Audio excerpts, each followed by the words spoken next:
Hi, Assalamualaikum. Today, my group will present a poster about the effects of pandemic COVID-19 on travelling. My group members are Wan Irsha Hakim bin Wan Jamal Abdul Nasir, Nur Izzati binti Rosli, Muhammad Shahi bin Yusri, Nur Farah Erina binti Muhammad Nazri, and Nur Alzam Arif bin Nur Azhar. This is our poster regarding the effects of pandemic COVID-19 on travelling. And we have highlighted some main points and supporting details from different articles that each of us has referred to. Assalamualaikum, my name is Nur Izzati and I'm the first presenter. Today I will present two impacts of the COVID-19 pandemic on travelling. The first effect is the journey of Caribbean countries trying to recover from the global economic downturn. Let us see how they can rebuild their economy. The first step they took was the Caribbean government to restrict air travel and restrict cruise ship landings, according to Scheller. This will cause tourism and students scrambling to return to their home, while many cruise ship workers are exposed to the virus and trapped on board, while in other countries also start to close their borders except for returning citizens to avoid the growing COVID-19 infection in the country. Moreover, Jesset mentioned that abrupt closure of the global transportation network resulted in the rapid closure of tourist destinations, potentially affecting the Caribbean economy. This has happened to ensure people are safe by staying at their home or staying at their own countries, to avoid many people get affected by the COVID-19 because pandemic had causes too many dying while the vaccine is still under progress. Therefore, if they are still going out, their health might be in danger. The rapid recovery carried out in the Caribbean islands is the reconstruction of tourism and transportation infrastructure, said Scheller. In the Caribbean, community-based grassroots groups have offered reconstruction programs based on more sustainable mobilities, low-impact tourism, alternative development visions, and also capitalism alternatives. As to discuss further, according to Scheller, community-based organization and advocacy networks such as Platform for Alternative Development in Haiti, PADPDA, and the Barica Organization for Ecological Agriculture in Puerto Rico seek to move beyond hegemonic global north perspective on resilience by highlighting radical opportunities for sustainable development linked to the environmental justice, food justice, and also climate justice. The second effect of the COVID-19 pandemic on travel is that mobility justice reveals that travel and tourism as mobility regimes. According to Scheller, mobility justice is a concept of thinking across skills and areas of actions that can help to put everyday tourism and landscape practices in relation to the broader uneven mobility infrastructure. De Jong and Kurjit mentioned that mobility justice reveals that travel and tourism as a regime of mobility. Airports and air travel serve as the most important locations of contemporary human and also non-human mobility. As we can see, the Caribbean is very concerned about mobility as this can boost the economy as well as the tourism of the country itself in a compliant manner, such as following the standard operating procedure after fighting the pandemic, because all people in the world need to live in endemic. Also for all the countries, Scheller said that tourists entered this space in the creation of an unequal mobility regime. Scheller also added that these colonial aerial geographies coupled with marine geographies of coast guards, naval power, and also the interception and repatriation of refugees such as those attempting to flee Haiti by boat are fundamental to today's uneven Caribbean aerial geographies. According to Joseph Nevins, preferred tourism movements in post-disaster scenarios and economic recovery, while the potential and capacity for movement for foreigners who want to visit the Caribbean as tourists, timeshare owners, or overseas homeowners are increasing. The potential and capacity for movement for Caribbean nationals who want to move freely within the region and beyond it is arguably decreasing as borders are violently closed and walled off. Assalamualaikum and hi everyone. My name is Wan Irsha Hakim bin Wan Jamal Abdul Nasir and I am the second presenter of this group presentation. So for today, I'll be presenting to you guys about the effect of COVID-19 towards travelling. So my first point is tourism business are struggling to ensure that the safety of their employees, customers, brand image and cash liquidity is being taken care of. So to restart, tourism business are redesigning experience such as winery visits, museum visits, and entertainment sector where it is to include smaller groups of travelers and outdoor activities and private experience that comply with the social distancing and gathering restrictions as well as travelers' expectations. So in addition, the cleaning procedures has also been improved where they are adopting the new standards and retraining employees by retraining employees in the tourism industry, and many business has start their hygiene certificates from the health related organizations. For example, we can see at restaurants, hotel, airports, and any public venues are working to make their activities contactless and contact free. So furthermore, the new operating environment imposed by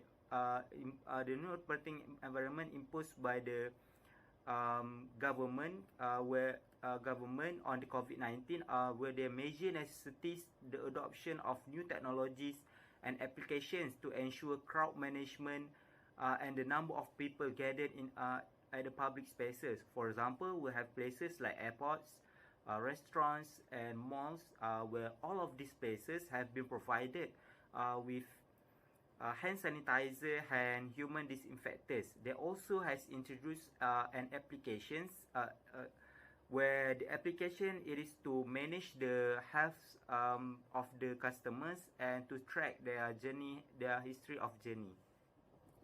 My second point is government has intervened in business closures and mobility restrictions. So COVID-19 has resulted in intervention of government in the functioning and operations of the tourism industry.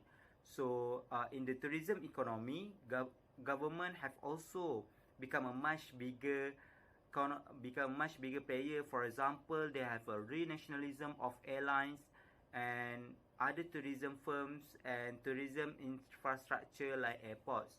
So this is unique of COVID-19 as earlier crisis sparked research and institutional interest but had no policy influence, particularly in the tourism sector.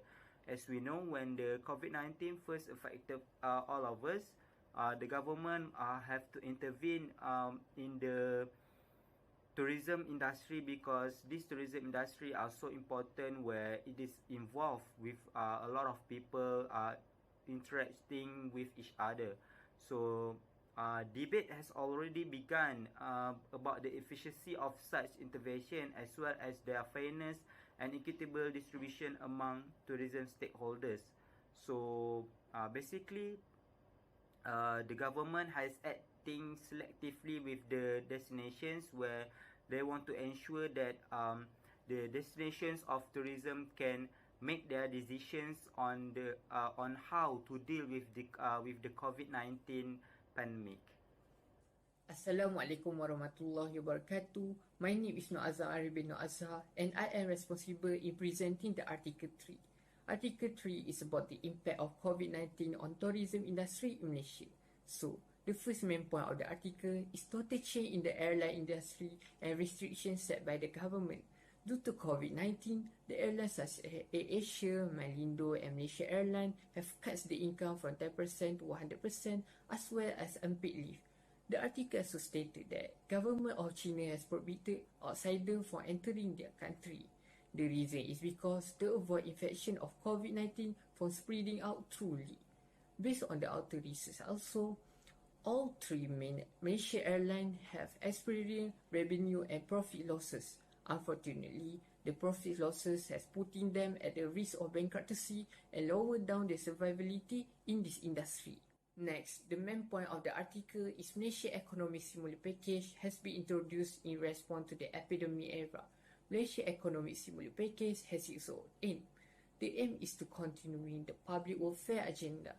So, the article stated that the government has launched a wage subsidy plan that pays RM600 per month for each employee later up to 3 months.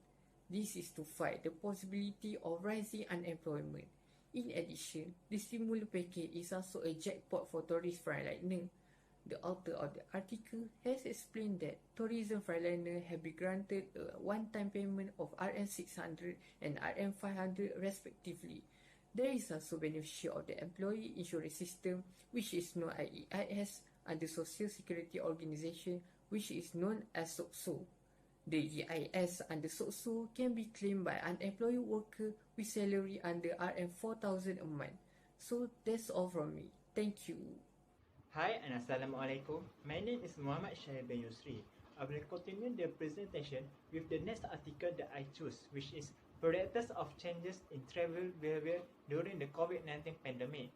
The role of tourist personalities, written by 13 authors, namely Cesar Moral, Alexandre Tiba, Biljana Basarin, and others from the International Journal of Environmental Research and Public Health.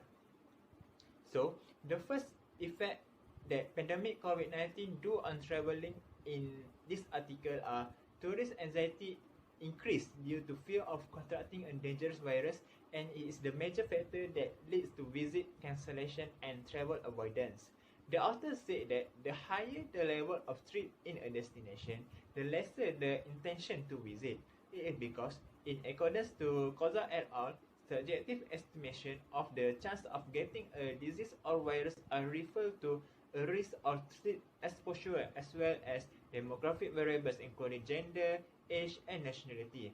Basically, the travelers are afraid to go to travel because they scare that they might get affected with the dangerous virus during the holiday.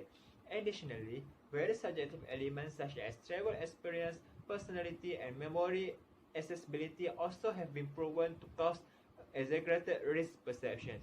For instance, according to the research that has been done in the article of Newman et al., the perceived risk and severity of COVID-19 infection has been demonstrated to impact the desire to travel during COVID-19 among tourists from Germany, Austria, Switzerland, China, Greece, Bulgaria, and Serbia. Next, the second effects that pandemic COVID-19 do on travelling in this article are people now choose to visit their home countries over foreign countries during the COVID-19 pandemic. According to the research by the authors, travelers reported less travel overseas during the pandemic era than during the pre-pandemic era. As we all know, worldwide are affected by the virus, so they think that it is better to just travel in their home countries, as they did not know the current situation on the overseas countries, whether it is become better or opposite. In their home country, people reported traveling in groups less frequently. Nevertheless, more people reported traveling 1 to 3 times during the pandemic than the previous year. As a result, they discovered that during the pandemic, more people engaged in low trips in their country than previous frequently. The authors further explain that it is indeed likely that travelers who used to travel vacation in foreign countries switch to their home country. Furthermore, some countries are still restricted foreign tourists to visit their countries, such as Japan and South Korea. In Japan, where this summer's Tokyo Olympics have been postponed until the summer of 2021, travelers may not enter the country if they have traveled to countries with widespread coronavirus outbreaks. So, this is also one of the reasons why travelers choose to travel in their home countries rather than travel to foreign countries. Thank you. Hi and Assalamualaikum. My name is Nofar Erna binti Muhammad Nazri, and I'll be explaining on the remaining impacts of COVID-19 on traveling. One of the impacts that can be seen nowadays is when travelers or tourists will only go to a destination if the place is safe and secure. According to Yusuf and his fellow researchers, they have quoted a study that has been done in 2005, where usually travelers love to do short distance trips, car trips, and sometimes they even chose rural area as one of their destinations. Hence, we can see in nowadays that tourists and travelers will always keep on updating of the information of the place. For example, have the place have been properly cleaned up, do their staffs fulfill their vaccinations or not, will they be able to follow the SOP that have been given to the government, and so else. Another reason to why they do such move is because the internal motivation that has been adapted since the starting of COVID-19. This is because when they started to doubt the place safety, they won't be able to go to the trip. Hence, they will always keep on updating of the information of the destination. The last impact that can be seen on traveling thanks to COVID-19 is when travelers always need to compare and contrast the prices that have been given by traveling agencies and traveling sites. This is because according to Chabli and Benside, who have done their researches, they noticed that the current economic crisis can affect as much as the budget of travelers. There are few ways that have been done by travelers in order to lessen their budget. For example, they have refrained themselves from trying to eat outside a lot. And another way that they can do in the future is try to lessen room service. We all know how bad room service can be, hence they can try to lessen their budget from eating a room service. Another way that they have tried to imply is they try to become a responsible tourist by, for example, not indulging in expensive budget or not staying in an expensive hotel and so on. Another impact that